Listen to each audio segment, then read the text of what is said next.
to post office and gave it in, and I think what was called Telex office. Telex. Telex used to come, and it will appear the next day, third day. Then I was 76. I was the coach of the Indian Olympic team. 2000 was the last, so 96. I was there as a TV commentator, expert on the hockey matches, and the last was 2000 as an observer. Olympics बारे में जय ने बोले about experience about one Olympics, the best Olympics. For me individually, if you ask me after going to 6 Olympics, for me nothing better than the first one I attended. Maybe it was the first exposure to me, 64 Tokyo, because the Olympic village was really village. It was like small hutments. Oh, it was genuinely a village. But Tokyo Olympic Village was a village, or they created it as a created a village type. Created village type, and they had thrown in the thousands of cycles. You had to go for the dinner, lunch, breakfast to the dining room or to take the bus. The cycles were there. You take the cycle from there, push it, go to the other place, throw the cycle there, go. It was something revelation for me, for my life. After that, it becomes a concrete. 68 was a big buildings, 10-story buildings, Mexico. So I think Gautam Dekhechen, what he has seen, I think much later, which was Beijing, 18. No, sorry, you saw Beijing. no, he didn't. No, I didn't. You did. I covered World Cup football. Okay. But I think Olympic is Olympic. I did. You did. This is Beijing. This one, this Beijing. So it was a wonderful thing to go to an Olympics and to see how it is conducted. We in India are hoping and praying that we'll be able to do it in 1936. But I think it's a tremendous job to get that impression to big cities, big countries like USA, even Sydney, Australia. They were not able to achieve what the Japanese did in 1964. Thank you for doing all this great job, doing something in writing.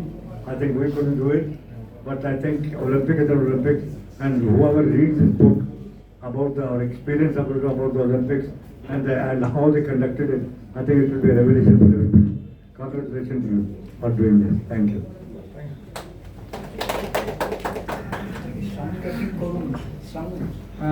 এক minute আমি বসে কথা বলছি, বৃদ্ধ হয়েছি দাঁড়াতে পারি না। শ্রেয়া, তুই একটু আয়, তুই না দুর্বক্সটাকে ঘড়িটা পরিয়ে দে। ঘড়ি পড়াবে আপনারও ইচ্ছে, আপনার টুপি পড়াই, ওরা ঘড়ি পড়ায়।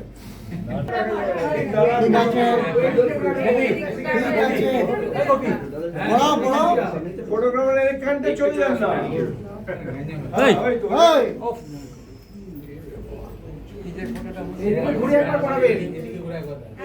This is he did. I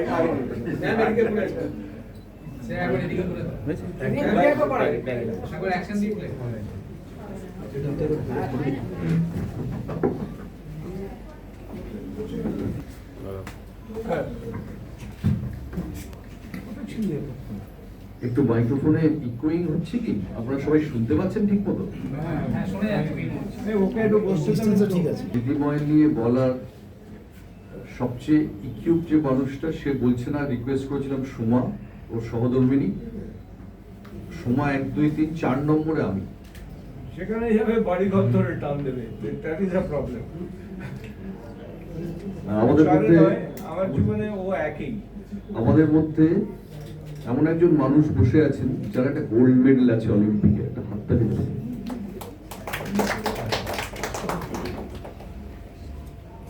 বহু বছর আগে বেটন কাপ ফাইনাল দেখতে গেছিলাম, দুর্ধর্ষ টিম নিয়ে এসেছিল অপোনেন্ট, সেখানে অশোক কুমার ছিলেন নক্ষত্র।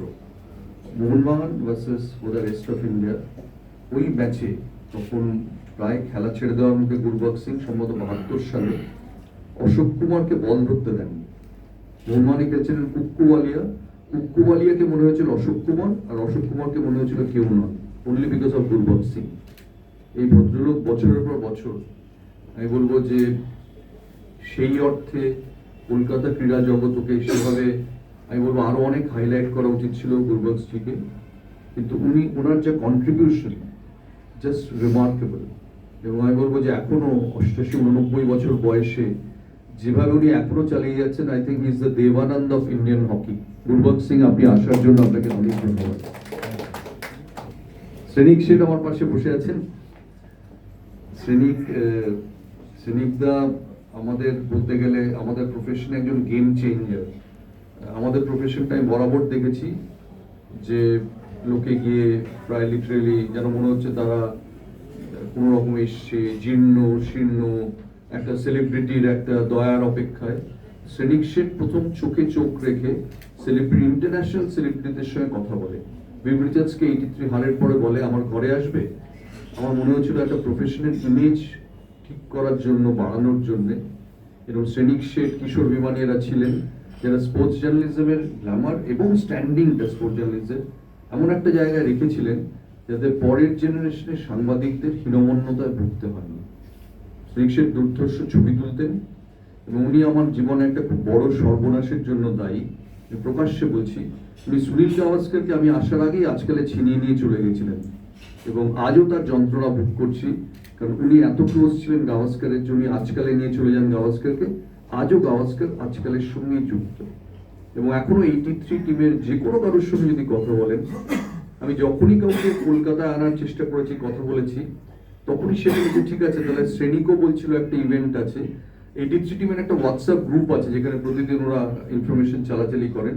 আমার ধারণা ওই গ্রুপে এক্সটেন্ডেড মেম্বার হিসেবে যদি শ্রেণিকদাও থাকে আমি অবাক হব না। এই সেদিনও দেখলাম কিরমানিকে নিয়ে মোরমানে চলে গেছে। শ্রেণিক শেঠ আমাদের প্রজন্মের একজন কি বলবো একজন আউটস্ট্যান্ডিং একজন ইন্ডিভিজুয়াল, যিনি স্পোর্টস জার্নালিজম ছেড়ে দিয়ে আরো অনেক বড় জায়গায় চলে গেলেন। তাদের একটু স্পোর্টস জার্নালিজমের ক্ষতি হয়েছে, আমাদের লাভ হয়েছে, কারণ আমরা অপোনেন্ট টিমে খেলতাম। দীপ্তাংশু মণ্ডল এখনকার অত্যন্ত কৃতি একজন প্রকাশক। আমি ওর উপর খুব রেগে যাই, ওর কিপটেমি দেখে ওকে প্রায় আগরওয়াল বলে ডাকি।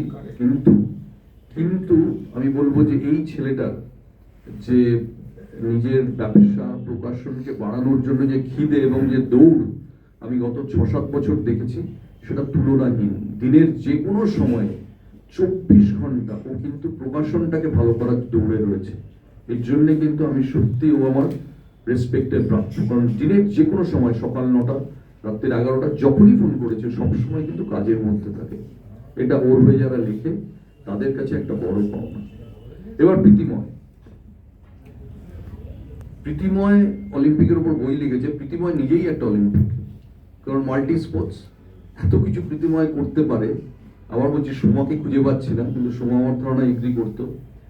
প্রীতিময় একবার আমি মুম্বাই থেকে ফেরার প্লেনের টিকিট পাচ্ছিলাম না, যে টিকিটটা খুব দরকার ছিল রবি শাস্ত্রীর একটা কোনো কারণে।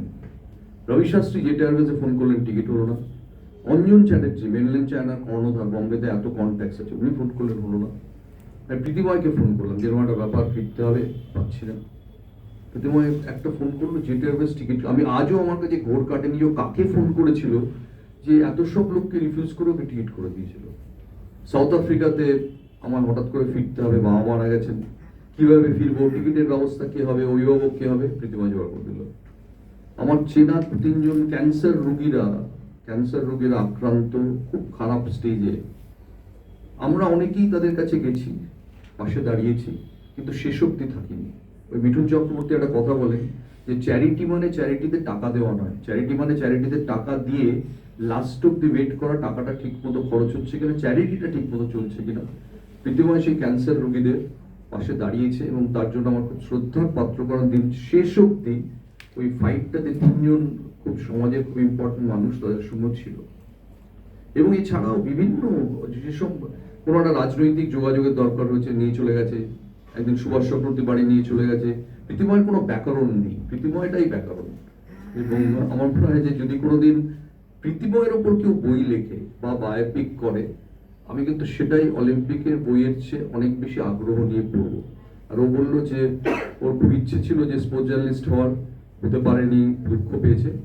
এই বইটা লিখে যদি দুঃখ কিছুটা পড়ে, তাতে স্পোর্টস জার্নালিজমের চেয়ে ও যেটা করে দেখিয়েছে আজকে একটা লিটারেলি কলকাতার বুকে পার্পল মুভি টাউন, একটা কলকাতার অহংকার নয় অলংকার, সেটা যখন করে দেখিয়েছে সেটা স্পোর্টস জার্নালিজমে থাকলে হতো না। বুলবক্স আমায় জিজ্ঞেস করছিলেন প্রথম যখন ফোন করি যে প্রীতিময় হোয়াট ডাজ ই ডু, এবার এটাকে আমার না ফোনে বলাটা খুব ডিফিকাল্ট ছিল বুলবক্স, তাই এবার আপনি বোধহয় বুঝতে পারবেন যে হোয়াট হি ডাজন্ট ডু। এই হচ্ছে প্রীতিময় চক্রবর্তী। ওকে নিয়ে কোনো বই হলে যদি আমায় কেউ লিখতে বলে আমি খুব সাগ্রহে লিখবো। ধন্যবাদ।